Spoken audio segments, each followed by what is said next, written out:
ನಮಸ್ತೆ ವೀಕ್ಷಕರೇ, ಮೆಂಡು ನ್ಯೂಸ್ ನೆಟ್ವರ್ಕಿಗೆ ಸ್ವಾಗತ. ಹೋಳಿ ಎಂದರೆ ಸಾಮಾನ್ಯವಾಗಿ ಎಲ್ಲರ ಮುಖದಲ್ಲೂ ಒಂದು ಬಗೆಯ ಸಂತೋಷ ಹಾಗೂ ಸಂಭ್ರಮ ಮೂಡುವುದು. ಹಿಂದೂ ಧರ್ಮದ ಪವಿತ್ರ ಹಬ್ಬಗಳಲ್ಲಿ ಒಂದಾದ ಹೋಳಿ ವಿಭಿನ್ನ ಆಚರಣೆಗಳನ್ನು ಒಳಗೊಂಡಿದೆ. ಪ್ರದೇಶದಿಂದ ಪ್ರದೇಶಕ್ಕೆ ಹೋಳಿ ಹಬ್ಬವನ್ನು ಭಿನ್ನ ರೀತಿಯಲ್ಲಿ ಆಚರಿಸುತ್ತಾರೆ. ಹಬ್ಬದ ಆಚರಣೆ, ಅರ್ಥ ಹಾಗೂ ಉದ್ದೇಶಗಳ ಬಗ್ಗೆ ಇನ್ನಷ್ಟು ಮಾಹಿತಿ ನಿಮ್ಮ ಮುಂದೆ. ಹೋಳಿ ಹೋಳಿ ಹೋಳಿ ಹೋಳಿ ಹೋಳಿ ಬಣ್ಣಗಳ ಹಬ್ಬ. ಇದು ಜನರಿಗೆ ಸಂತೋಷ ಮತ್ತು ರೋಮಾಂಚಕ ಶಕ್ತಿಯನ್ನು ತರುತ್ತದೆ ಮತ್ತು ಹಿಂದೂ ಸಂಸ್ಕೃತಿಯಲ್ಲಿ ಭಾರಿ ಮಹತ್ವವನ್ನು ಹೊಂದಿದೆ. ಈ ಹಬ್ಬವನ್ನು ಪ್ರಪಂಚಾದ್ಯಂತ ಬಹಳ ಸಂತೋಷ ಮತ್ತು ಉತ್ಸಾಹದಿಂದ ಆಚರಿಸಲಾಗುತ್ತದೆ.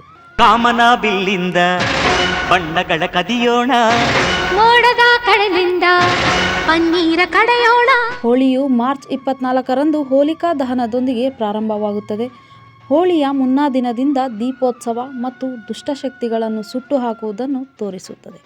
ಮಾರ್ಚ್ 25ರಂದು ಜನರು ಬಣ್ಣಗಳು, ನೃತ್ಯಗಳು ಮತ್ತು ಹಾಡುವ ಮೂಲಕ ಹೋಳಿಯನ್ನು ಆಚರಿಸುತ್ತಾರೆ ಮತ್ತು ಪ್ರೀತಿಯ ಮನೋಭಾವವನ್ನು ಆನಂದಿಸುತ್ತಾರೆ.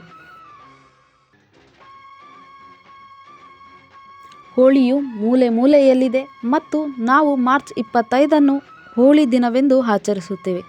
ಇದು ಕುಟುಂಬ ಮತ್ತು ಸ್ನೇಹಿತರಿಗೆ ಶುಭಾಶಯಗಳು, ಉಲ್ಲೇಖಗಳು ಮತ್ತು ಸಂದೇಶಗಳನ್ನು ಕಳುಹಿಸುವ ಸಮಯವಾಗಿದೆ.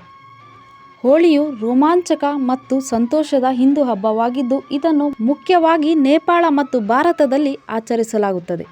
ಇದು ವಸಂತಕಾಲದ ಆಗಮನ ಮತ್ತು ಕೆಟ್ಟದರ ಮೇಲಿನ ಒಳ್ಳೆಯದರ ಯಶಸ್ಸನ್ನು ಸೂಚಿಸುತ್ತದೆ. ಹೋಳಿಯು ಬಣ್ಣಗಳು ಮತ್ತು ಸಂತೋಷ ಹಾಗೂ ಪ್ರೀತಿಯ ಅತ್ಯುತ್ತಮ ಹಬ್ಬವಾಗಿದೆ. ಅರಿಶಿನ ಕುಂಕುಮವ ಒಂದು ಕ್ಷಣ ಬೆರೆಸೋಣ, ಹಸಿರಿನ ಜೊತೆಯಲ್ಲಿ ಒಂದು ಕ್ಷಣ ಇರಿಸೋಣ. ರವಿವರ್ಮನ ಕರೆ ಕ್ಷಮಿಸು, ಬಣ್ಣದ ಹಬ್ಬ ಅನ್ನೋಣ, ಓಹೋ ಕುಣಿಯಾಡೋಣ. ದುಷ್ಟತನ ಹಾಗೂ ಅಹಂಕಾರದಿಂದ ಯಾವುದನ್ನು ಜಯಿಸಲು ಸಾಧ್ಯವಿಲ್ಲ. ಪ್ರೀತಿ, ವಿಶ್ವಾಸ ಹಾಗೂ ಸಹಕಾರದ ಮನೋಭಾವ ಹೊಂದಿದ್ದವರು ಮಾತ್ರ ಎಲ್ಲರೊಂದಿಗೆ ಬೆರೆಯುತ್ತಾರೆ. ಜೀವನದಲ್ಲಿ ಎಲ್ಲ ಬಗೆಯ ಸಂತೋಷವನ್ನು ಪಡೆದುಕೊಳ್ಳುತ್ತಾರೆ ಎಂಬ ಅರ್ಥವನ್ನು ಈ ಹಬ್ಬ ತಿಳಿಸಿಕೊಡುತ್ತದೆ.